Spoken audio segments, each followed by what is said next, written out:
지난 제가 5월 중순경에 인도네시아 선교를 다녀오면서 비행기 안에서 영화 할버인을 봤습니다. 안중근 의사를 다룬 영화인데 변절에 관한 내용이 참 인상적이었습니다. 영화에는 일본 군인에게 붙잡혀 소름 끼칠 정도로 극심한 고문을 당하다가 결국 일본의 협력자가 된 인물에 대한 얘기입니다. 일본 군인이 한 끼도 먹지 못해 굶주린 배를 움켜쥔 이 변절자에게 아주 맛있는 스테이크를 던져줍니다. 고기를 허겁지겁 먹던 그는 고기를 입에 문 채 오열을 합니다. 변절자가 된 이 비참한 자신의 모습 속에서 또한 그런데 이 너무 배가 고파서 맛있게 느껴지는 고기, 이 불합리한 현실 앞에 비참한 눈물을 쏟아낸 것입니다. 그래서 이 독립운동가들은 그 변절자를 제거하기로 계획을 세웁니다. 이때 안중근 의사는 제거에 나서는 이 독립운동가들에게 그가 변절하고 싶어서 변절한 것은 아니다. 그러니 그에게 회복의 기회를 주자. 나는 그가 반드시 회복할 것을 믿는다. 라고 부탁하는 것이었습니다. 안중근 의사 말대로 변절자는 자신을 굴복시킨 군인을 제거한 뒤 회복의 길에 나서게 됩니다. 여러분, 그처럼 극한 상황에도 누구에게나 이 회복의 기회가 주어진 줄 믿습니다. 사랑하는 여러분, 우리는 지금 회복이 절실한 시대에 살아가고 있습니다. 관계가 깨지고 건강이 무너지고 경제의 위기를 겪으며 영혼이 지쳐가고 있습니다. 겉으로 볼 때는 멀쩡해 보이지만 속으로는 무너져 내리는 이들이 너무나 많습니다. 절대적으로 회복이 필요한 이때에 우리는 살아가고 있습니다. 그래서 오늘은 이 선천적으로 40년 동안 한 번도 걷지 못한 사람이 베드로와 요한을 통해 예수 그리스도의 이름으로 고침을 받고 회복된 이야기를 살펴보며 우리 모두에게 진정한 치유와 회복의 예배 가운데 일어나시기를 주의 이름으로 축원드립니다. 그러면 진정한 치유와 회복은 어디에서 올까? 오늘 그 내용을 진정한 회복에 대해서 세 가지를 살펴보면서 큰 은혜가 임하시기를 주의 이름으로 축원드립니다. 첫 번째로 진정한 회복은 어디에서 오지 않습니다. 사람의 능력에서 오지 않습니다. 사도행전 3장 1절에서 10절 말씀에 보면 선천적으로 한 번도 걷지 못했던 이 사람에게 놀라운 일이 일어났습니다. 평생 동안 걷지 못해서 성전 미분에서 구걸하는 그런 사람이었습니다. 그런데 어느 날 웬 사람이 와서 자신을 쳐다보려고 하면서 이렇게 외치는 것이었습니다. 은과 금이 내게 없거니와 내게 이것을 내게 주노니 곧 나사렛 예수 이름으로 일어나 걸으라 외치면서 자신의 손을 잡아 이끄는 것이었습니다. 그 잡아 끌게 자신도 모르게 일어섰는데 발과 발목에 힘이 생겨 걷기도 하고 뛰기도 했습니다. 그리고 베드로와 요한과 함께 성전으로 들어가서 하나님을 찬양하는 내용의 말씀이 바로 사도행전 3장 1절에서 10절 말씀이었어요. 사랑하는 여러분, 선천적으로 걷지 못한 사람이 성전으로 들어가 어떤 자세로 하나님 앞에 예배를 드렸을까? 적어도 이 사람에게 있어서는 하나님은 살아계신 하나님이심을 드러난 거예요. 40년 동안 걷지 못해서 구걸하는 자신에게 새로운 삶을 허락하신 하나님을 찬송하며 기뻐하며 감격의 눈물을 흘리며 예배를 드렸을 때 그 예배 중에 그에게 비춰진 하나님은 죽은 하나님이 아니라 힘없는 하나님이 아니라 이 거린에게 보여진 하나님은 살아계신 하나님인 줄 믿습니다. 오늘 여러분에게 이 살아계신 하나님이 되시기를 주의 이름으로 축원드립니다. 그동안 자신에게 자선을 베풀듯이 동전을 던져준 사람에게 비중을 두고 그들을 바라보면서 세상 삶을 살았습니다.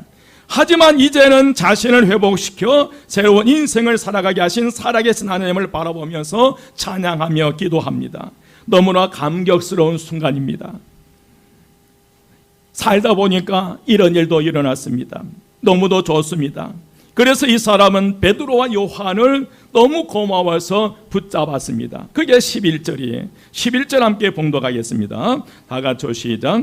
나은 사람이 베드로와 요한을 붙잡으니 모든 백성이 크게 놀라며 달려 나아가 솔로몬의 행각이라 불리우는 행각에 모이거늘. 아멘. 여러분, 40년 동안 걷지 못한 사람이 거침을 받아 걷기도 하고 뛰기도 하고 성전에 들어와서 함께 찬양하는 그 사람을 보았던 사람들에게 충격적인 일이었습니다. 현장을 목격했던 사람들이 너나 나나 할 것 없이 이 솔로몬 행각에 모여들기 시작합니다. 그런데 여러분, 이들은 누구입니까? 솔로몬 행각에 모여든 대부분의 사람들은 저녁 기도 시간에 맞추어 기도하기 위해서 성전에 올라온 이들이, 또한 오순절 명절을 맞이하여 성지 순례 하듯이 각 나라에서 예루살렘 성전으로 올라온 이들입니다. 이들은 저 멀리 로마나 헬라 지방이나 소아시아나 시리아 지방에서 하나님을 사모하고 성전과 예배를 사모하여 온 이들입니다. 이들은 하나님을 구하고 예배를 사모하고 성전을 그리워하는 사람들이었습니다. 기도하려고 기도 시간을 지켜 성전을 찾은 사람들이었습니다. 그런데 문제는 여러분, 그것뿐이란 점이 그것으로 끝이라는 거예요. 성전에 기도하러 왔고 예배 드리러 왔고 그것으로 끝이라는 거예요. 그래서 막상 자신들이 보는 앞에서 40년 동안 걷지 못한 이 선천적인 장애인의 걷는 기적이 나타났을 때 그들은 일제히 예수 그리스도를 보지 못하고 그 장애인을 바라보면서 그저 놀랍게 여기고 신기하게 여길 뿐이었어요. 평생 동안 성전에 들어가서 찬양하고 기도하고 예배드렸던 그들이 이 성전 문에서 걷게 된 이 기적적인 이 사람을 보면서 수많은 사람들이 그 사람을 보기 위해서, 이 사람을 일으켰던 베드로와 요한을 보기 위해서 성전이 아닌 솔로몬 성곽의 행각에 모이는 것이었어요. 이들은 성전 안에 계시는 하나님을 보지 못하고 그 허물어질 성전만 본 것으로 만족해버린 이들이었습니다. 하루 3번 기도 시간을 지켜 수천 명의 기도하는 무리들 속에서 기도한 것만으로 만족해버리는 것입니다. 이런 모습은 정말 안타까운 것입니다. 1년에 3번씩 명절에 그 성전에 올라와서 예배 드렸다는 그 예배 드린 그 자체에 만족해버려요. 그 성전에 들어가서 하나님을 찬양하고 기도했던 거기에 내가 오늘 하나님 앞에 나가 주일을 지켰다라고 만족해버리는 거예요. 그렇다면 여러분, 우리는 어떻습니까? 일주일에 하루 쉬는 피곤한 주일, 가까이에서 멀리에서 예배 드리러 온 여러분의 모습은 정말 대단합니다. 시간을 바치고 물질을 바치고 봉사까지 합니다. 그리고 여러 문제와 사정을 가지고 하나님 앞에 간절히 기도합니다. 그런데 문제는 그것으로 끝이라는 거예요. 그 후에 무언가 있으면 좋겠지만 그것으로 만족하고 끝나버리는 거예요. 오늘 이 성령 강림 후 5번째 주일 이 성전에 와서 예배 드리고 찬양하고 기도하는 것으로 만족해버린다는 거예요. 여러분, 이 예배가 여러분은 만족되지 않고 이 예배를 통해서 뭔가 모르지만은 그런 강력한 진정한 회복의 역사가 일어나시기를 주의 이름으로 축원드립니다. 이 예배에 만족하지 마시고 이 예배를 통해서 주님 만나시고 그 주님 만남을 통해서 여러분 안을 힘들게 하는 그 모든 것들이 이 예배 가운데 해결되고 회복되는 역사가 일어나시기를 주의 이름으로 축원드립니다. 여러분, 오늘 저와 여러분에게 진정한 회복이 필요합니다. 하지만 진정한 회복은 사람의 능력에서 오지 않는다는 것입니다. 그런데 자꾸 사람을 바라봅니다. 환경을 바라봅니다. 조건을 바라보며 사람보다 시험에 넘어집니다. 12절 말씀 함께 봉독합니다. 12절 다 같이 시작. 베드로가 이것을 보고 백성에게 말하되 이스라엘 사람들아, 이 일을 왜 놀랍게 여기느냐? 우리 개인의 권능과 경건으로 이 사람을 걷게 한 것처럼 왜 우리를 주목하느냐? 아멘. 이스라엘 사람들아, 이 일을 왜 놀랍게 여기느냐? 우리 개인의 권능과 경건으로 이 사람을 걷게 한 것처럼 왜 우리를 주목하느냐? 베드로와 요한은 선천적인 이 지체 장애인이 고침을 받는 일로 인해서 수많은 사람들이 자기를 둘러싸고 우르르 보고 있을 때 이것은 자신의 권능이나 경건으로 이 사람을 걷게 하는 것이 아니라고 분명하게 말한 거예요. 내가 아무리 권능이 있어 보여도, 내가 아무리 경건하게 보여도 절대로 이런 기적을 일으킬 수 없다는 사실을 베드로 스스로 밝히는 거예요. 자신을 주목하지 말라는 거예요. 사람을 보지 말라는 거예요. 그렇다면 여러분, 현재 누구를 바라보면서 신앙생활을 하고 계십니까? 하나님을 바라보시면서 신앙생활을 하고 계십니까? 아니면 사람을 보면서 신앙생활을 하고 계십니까? 아니면 어떤 환경과 조건을 바라보면서 이 신앙생활을 이어가고 있습니까? 우리가 누구를 바라보느냐, 무엇을 바라보느냐에 따라서 그 사람의 신앙의 형태가 완전히 달라져 버린다는 거예요. 사람을 보고 건물을 보며 나타나는 현상만 바라보면서 신앙생활을 하다 보니 자꾸 영혼 사기꾼들에게, 그 영혼 사기꾼들의 천원 덫에 걸려 넘어지고 만다는 거예요. 신천지나 여호와 증인, 통일교, 어머니 하나님과 같은 이단들에게 넘어지는 거예요. 왜? 사람을 통해서 능력이 나타난 줄 착각하고 있기 때문에 그래요. 여러분 기억하십시오.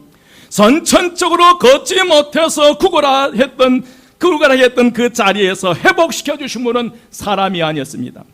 수많은 사람들이 그 앞을 지나가면서 동전을 던졌지만 그 동전이 그 사람을 일으키지는 못했다는 거예요. 절망의 자리에, 고통의 자리에서 일어나 걷기도 하며 뛰기도 하며 성전으로 들어가 하나님을 찬양해 하는 놀라운 이 회복의 역사는 사람의 능력에 의해서가 아니라 하나님의 능력에 의해서 이루어진 줄 믿습니다. 여러분, 오늘 저와 여러분에게 필요한 것은 정말 진정으로 회복하기를 원하신다면 우리에게는 하나님의 능력이 필요한 줄 믿습니다.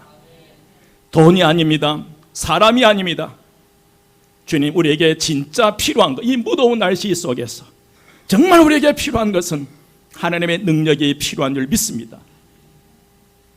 그러면 진정한 회복은 어디에서 올까? 두 번째로, 진정한 회복은 예수 그리스도에게서 옵니다. 함께 읽겠습니다. 다 같이 시작. 회복은 예수 그리스도에게서 옵니다. 아멘. 여러분, 진정한 회복은 예수 그리스도를 통해서 우리에게 온 줄 믿습니다.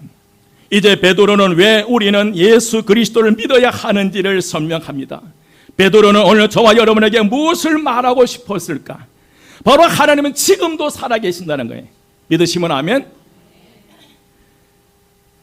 아브라함과 이삭과 야곱 시대에 하나님이 지금도 생생하게 역사하신다는 것입니다. 그 하나님께서 예수를 영원롭게 하셨다고 하십니다. 예수님은 십자가에서 죽으심으로 비참하게 최후를 마치신 분이 아니라 영광의 구주로 영원롭게 되신 분이에요. 13절 말씀 함께 봉독합니다. 13절 다 같이요. 14절까지요. 다 같이요. 시작. 아브라함과 이삭과 야곱의 하나님 곧 우리 조상의 하나님이 그의 종 예수를 영화롭게 하셨느니라. 너희가 그를 넘겨주고 빌라도가 놓아 주기로 결의한 것을 너희가 그 앞에서 거부하였으니 너희가 거룩하고 의로운 일을 거부하고 도리어 살인한 사람을 놓아 주기를 구하여. 아멘. 예수님은 십자가에서 죽으심으로 비참하게 최후를 마친 분이 아니시라 영광의 구주로 영원롭게 되신 분인 줄 믿습니다. 그런 이 예수님을 영원롭게 하신 하나님은 다른 하나님이 아니라 이스라엘 백성들이 조상 때부터 되도록 믿어온 하나님이라는 사실을 얘기하는 거예요.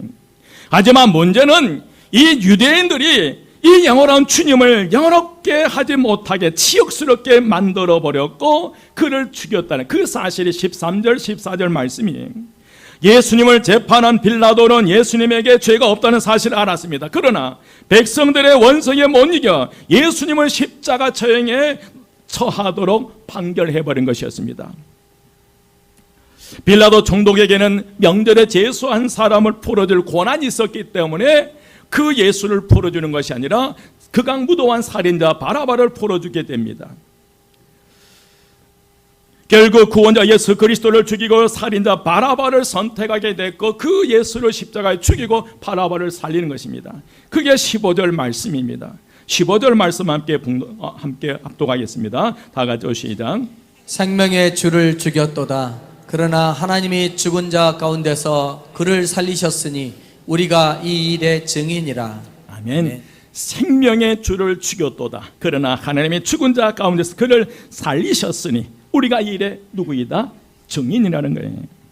결국 무지 때문에 유대인들은 살인자를 선택하고 생명의 주를 죽였지만 하나님은 그를 다시 살리셨고 사도들은 스스로 증인임을 고백하고 있습니다. 계속해서 베드로는 솔로몬 행각에 모여든 모든 사람들에게 16절 말씀에서 분명한 사실을 밝혀요. 16절 말씀 함께 봉독합니다. 다 같이 시작. 그 이름을 믿음으로 그 이름이 너희가 보고 아는 이 사람을 성하게 하였나니 예수로 말미암아 난 믿음이 너희 모든 사람 앞에서 이같이 완전히 낫게 하였느니라. 아멘. 여러분 16절 상반절에 보면 그 이름을 믿음으로 그 이름이 너희가 보고 아는 이 사람을 뭐 하게 하였나니? 성하게 하였나니. 여기서 그 이름이란 당연히 예수 그리스도의 이름인 줄 믿습니다. 예수 그리스도의 이름을 믿음으로 예수 그리스도의 이름이 선천적으로 걷지 못해 구걸하는 일을 강건하게 했다는 사실입니다. 그렇다면 예수 그리스도의 이름을 믿었다는 그 믿음은 누구의 믿음이었을까? 베드로 요한의 믿음이었습니까? 아니면 이 장애인의 믿음이었습니까? 두말할 것도 없이 이 세 사람의 모두 이 세 사람의 믿음이었습니다. 그 중에 먼저 이스라엘 예수 그리스도를 믿은 사람은 제자요 사도인 베드로였습니다. 단지 동전 한 푼을 구걸하는 선천적인 지체 장애인을 향해 나사렛 예수 그리스도의 이름으로 일어나 걸을 것을 명하며 소문을 내미는 사람이 베드로였어요. 그렇다고 여러분 구걸하는 그는 가만히 있기만 한 것이 아니었어요. 구걸하는 거인은 역시 베드로가 전한 예수 그리스도의 이름을 믿고 자신의 손을 베드로를 향하여 내밀므로 불구였던 그의 몸이 성하게 되었음을 오늘 본문에서 증언합니다. 그런데 여러분 이 베드로 설교가 여기서 끝났다라면 사람들은 마치 베드로와 구걸하는 거인의 믿음의 회복의 대역사를 이룬 것으로 오해할 수 있다는 거예요. 만약에 16절 상반전으로 끝나버렸다면 이 베드로 요한의 믿음과 이 거린의 믿음으로 그들이 일어났다고 착각할 수 있다는 거예요. 그래서 베드로는 그 누구도 오해할 수 없도록 16절 뒷부분에서 이렇게 고백합니다. 16절 하반절입니다. 예수로 말미암아 난 믿음이 너희 모든 사람 앞에서 이같이 완전히 뭐하게 하였다? 낫게 했다는 거예요. 여러분 베드로는 자신과 지체 장애인의 믿음을 나의 믿음, 우리의 믿음이라고 하지는 않았다는 거예요. 예수로 말미암아 난 믿음이라고 고백하고 있습니다. 자신과 지체 장애인이 치는 믿음의 출처가 자기 자신들이 아니라 예수 그리스도의 심을 확실하게 오늘 저와 여러분에게 밝힌 거예요. 여러분 이만희가 아니라는 거예요. 문선명이 아니라는 거예요. 이재력이 아니라는 거예요. 진정한 믿음의 출처는 누구라는 거예요? 예수 그리스도예요. 예수 그리스도를 통해서 나온 그 믿음이 강력한 믿음의 역사를 이루어낸 줄 믿습니다. 사랑하는 여러분, 베드로와 신체 장애인에게도 믿음의 시작점은 예수 그리스도였습니다. 여러분 믿음의 시작점은 누구입니까? 여러분 자신입니까? 아니면 부모입니까? 여러분의 믿음의 출발점이 예수 그리스도가 되시기를 주의 이름으로 축원드립니다. 그래서 베드로는 이 사실을 강조하지 않을 수 없었습니다. 16절 하반절 다시 봅니다. 예수로 말미암아 난 믿음이 너희 모든 사람 앞에서 이같이 완전히 낫게 하였느니라. 예수님께서 공급해 주시는 믿음으로 그 장애인이 고침을 받았음을 강조하는 것입니다. 또한 이 말씀은 여기 둘러선 당신들이 죽였던 그 예수님은 지금 무덤에 계시지 아니하시고 다시 살아나셔서 이 사람을 낫게 했다는 외침이었어요. 그 솔로몬 행각에 모여든 수많은 유대인들은 그들의 예수를 십자가에 못 박았던 장본이에요. 그런데 이 예수로 말미암아 믿음의 이 모든 사람 앞에서 이 사람을 완전히 낫게 했다는 이 고백은 너희들이 십자가에 죽인 그 예수 그리스도가 무덤에 계신 것이 아니라 하나님께서 그를 영화롭게 해서 부활하게 하셔서 그로 말미암아 이 사람을 낫게 하는 외침입니다. 여러분 2000년 전에 이 사람을 고쳤던 그 예수 그리스도, 그 예수 그리스도가 오늘 또 우리와 함께 하신 줄 믿습니다. 예수로 말미암아 믿음은 지금도 하늘로부터 공급되고 있는 믿음이라는 의미입니다. 여러분, 예수로 말미암아 믿음은 시대와 장소와 인종을 초월하여 역사를 일으키는 힘이 있기에 오늘 우리에게도 진정한 치유와 회복이 일어나리라 믿습니다. 진정한 변화는 예수 그리스도로 말미암아 믿는 그 믿음이 오늘 저와 여러분을 회복시켜 주신 줄 믿습니다. 여러분 기억하십시오. 사람의 능력이 아니에요. 부모도 아니에요. 그 누구도 목사도 아니에요. 예수 그리스도로 말미암아 나온 그 믿음이 이 사람을 회복시켜 주셨던 것처럼 예수 그리스도를 통해 여러분의 삶에 놀라운 인생의 회복의 역사가 일어나시기를 주의 이름으로 축원드립니다. 여러분 기억하십시오. 선천적으로 지체 장애인이었던 이 거리는 단순히 육체적 회복만이 아니라 사람들 앞에서 완전히 영육간의 모든 부분이 나았다는 것입니다.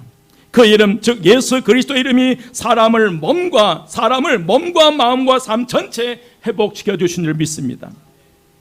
여기서 중요한 것은 단순히 신체적인 지체 장애인이 걷게 되었다는 이 기적의 중점이 아니라 예수로 말미암은 믿음, 이것이 가장 중요한 부분인 줄 믿습니다. 세상 사람들은 그 40년 동안 걷지 못했던 이 사람이 걷게 되니까 수많은 사람들이 이 사람을 바라보고 이 사람을 찾아갑니다. 이 사람을 일으켰던 베드로와 요한을 찾아갑니다. 그러나 그러다 보니 이 사탄의 관계에 속아 넘어질 수밖에 없습니다. 여러분, 이 사람이 나은 것이 중요한 것이 아니라 그를 이렇게 세우신 믿음이 오늘 우리에게 가장 중요한 줄 믿습니다. 오늘 이 믿음이 오늘 저와 여러분에게 임하시기를 주의 이름으로 축원드립니다. 여러분, 진정한 회복은 종교적인 행사나 분위기에서 오지 않고 예수 그리스도의 이름을 진심으로 믿고 의지할 때 거기에서부터 기적은 시작됩니다. 여러분, 이 예배가 종교의식으로 끝나서는 안 돼요. 예배의식으로 끝나서는 안 돼요. 이 자리에 앉아있던 이 한 가지 사실, 이 자리에서 함께 찬송 부르고 기도했다고 해요. 그 사실, 그 행동이 우리를 회복시킨 게 아니라는 거예요. 이 자리에서 믿음의 존중케 하신 예수 그리스도를 바라보시기를 주의 이름으로 축원드립니다. 다시 말씀드립니다. 여러분, 진정한 회복은 어떤 종교적인 행사나 분위기에 쏘지 않고 예수 이름을 진심으로 믿고 의지할 때 시작된 줄 믿습니다. 그 믿음으로 통해서 여러분에게 진정한 회복이 시작되시기를 주의 이름으로 축원드립니다. 마지막으로 회복은 어디에서부터 시작합니다? 회개에서부터 시작합니다. 19절 말씀 함께 봉독합니다. 19절 말씀 다 같이 시작. 그러므로 너희가 회개하고 돌이켜 너희 죄 없이 함을 받으라. 이같이 하면 새롭게 되는 날이 주 앞으로부터 이를 것이요. 아멘. 여러분, 진정한 회복은 단순히 육체만 고쳐지는 것이 아니라 영혼이 고쳐져야 될 줄 믿습니다. 진정한 회복은 겉이 아닌 속에서부터 시작된다는 거예요. 이미 40년 동안 걷지 못했던 그는 걷는 그 겉으로부터 드러난 걷는 그 모습, 그 육체적인 치료만이 아니라 이미 그 마음에 영혼의 치유가 일어났기에 그는 베드로와 요한과 함께 걷자마자 어디로 뛰어들어가는 거예요? 성전으로 뛰어들어가서 함께 기도하고 찬양했다는 거예요.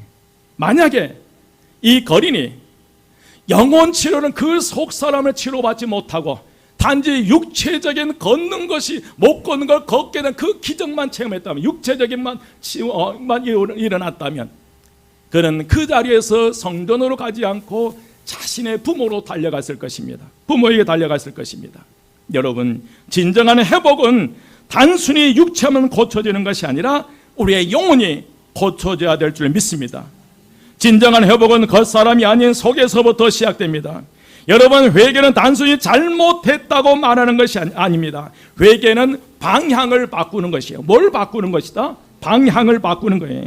죄로부터 돌아서서 하나님께로 방향을 트는 것, 이것이 회복의 시작이에요. 19절 상반절에 보니까 너희가 회개하고 돌이켜라는 표현은 생각을 바꾸고 삶의 방향을 전환한다는 그런 뜻이에요. 단순히 감정적인 슬픔이나 후회가 아니라 하나님을 향한 결단과 행동의 변화라는 거예요. 또한 회개는 죄 사함을 가져옵니다. 베드로는 회개가 죄 사함으로 이어진다고 선포합니다. 19절 말씀 중반절에 보면 너희 죄 없이함을 뭐하라? 받으라 해. 하나님 앞에서 깨끗하게 되는 은혜를 의미합니다. 여러분, 죄가 해결되지 않으면 진정한 회복은 일어나지 않는 거예요. 함께 따라서 합니다. 죄가 해결되지 않으면 진정한 회복은 일어나지 않습니다. 아멘. 진정한 회복은 죄의 문제를 인정하고 주님 앞에 그것을 고백할 때 시작된다는 거예요. 하나님 우리가 죄를 고백하고 돌아오기만 하면 언제든지 용서하시고 회복시켜 주신 줄 믿습니다. 또한 회개는 새롭게 되는 날이 주 앞으로부터 이르게 된다는 것. 우리가 회개를 통할 때, 회개하고 돌이킬 때에 죄 사함을 받게 될 뿐만 아니라 새 날이, 새로운 날이 오늘 저와 여러분에게 주님께서 우리에게 허락해 주실 줄 믿습니다. 새롭게 되는 날이 주 앞으로부터 이를 것이라 하셨는데, 여기서의 새롭게 되면 단순한 기분의 회복이 아니라 하나님의 임재 가운데 새로운 삶의 시작이라는 거예요. 그 거린이 그 자리에서 일어났다는 것으로 끝나는 것이 아니라 그의 인생이 하나님을 찬양하는 새로운 인생의 삶으로 변화됐다는 것입니다. 여러분, 영혼이 살고 삶의 목적이 분명해지며 하나님과의 관계가 회복되는 역사가 일어난 줄 믿습니다. 우리가 올해도 산불로 큰 우리나라 참 어려움이 있었지만 여러분, 큰 산불이 난 후 숲은 완전히 폐허가 됩니다. 그러나 시간이 지나고 비가 오고 햇빛이 비추면 뿌리 깊은 생명들은 다시 그 자리에서 뭐 하기 시작합니다? 살아나기 시작해요. 꽃을 피기 시작해요. 겉으로 볼 때는 다 타버린 것 같지만, 그러나 뿌리 깊은 나무는 비가 오고 햇빛이 내리쬐면 그 살아있음에, 뿌리가 살아있으면 그 타버린 나무에서도 다시 싹이 돋아나는 역사가 일어난 줄 믿습니다. 우리의 삶도 불에 탄 것처럼 절망스러울 수 있지만 회개라는 비와 하나님의 은혜의 햇빛이 임할 때에 우리는 다시 살아날 수 있으리라 믿습니다. 사랑하는 여러분, 진정한 회복은 외부의 해결이 아니라 내면의 회개에서부터 시작된다는 거예요. 진정한 회복은 어디에서부터? 내 내면 안에 있는 회개로부터 시작됩니다.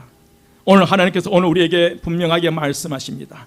돌이키라, 너희 죄를 고백하고 그러면 새 날이 되는 날이 너희에게 이를 것이다. 이제 말씀을 마칩니다. 여러분, 우리의 삶에 진정한 회복이 필요합니다. 그러나 진정한 회복은 우리에게 있는 것이 아니라 예수 안에 있습니다.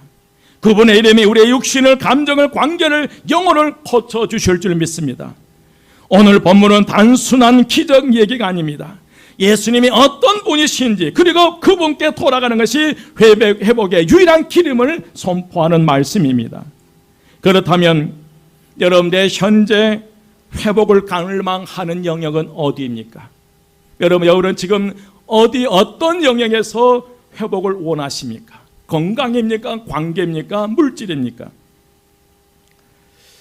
여러분 삶에 예수님을 주인 삼는 회개와 결단이 여러분의 삶에 있습니까? 진정한 회복은 사람에게 있지 않습니다. 베드로와 선천적인 장애인의 믿음의 출발점은 예수 그리스도입니다. 예수님의 이름에는 다시 일어설 힘이 있습니다. 지금이 바로 저와 여러분이 회복할 기회인 줄 믿습니다. 이 기회를 놓치지 마십시오. 다시 한번 주님께 회개하고 나갈 때에 죄 사함과 새 날을 주시리라 믿습니다. 여러분, 무더운 날씨 속에서 우리 한마음교회 성도들의 믿음이 더욱더 성숙해지고 빛이 나는 저와 여러분 되시기를 주의 이름으로 축원드립니다. 옆에 분에게 얘기하십시다. 날씨 덥다고 느슨해지지 말고 더욱더 신앙의 고삐를 강하게 붙잡으십시다. 기도하겠습니다. 우리 주 예수 그리스도의 은혜와 하나님의 크신 사랑하심과 성령님의 감화 감동 충만 역사하심이 주의 능력에 힘입어서 새로운 믿음의 삶을 살기 원하는 저희 모든 성도들 머리 위와 그에 속한 모든 것 위에 지금부터 영원까지 함께 하시기를 간절히 축원드리옵나이다. 아멘.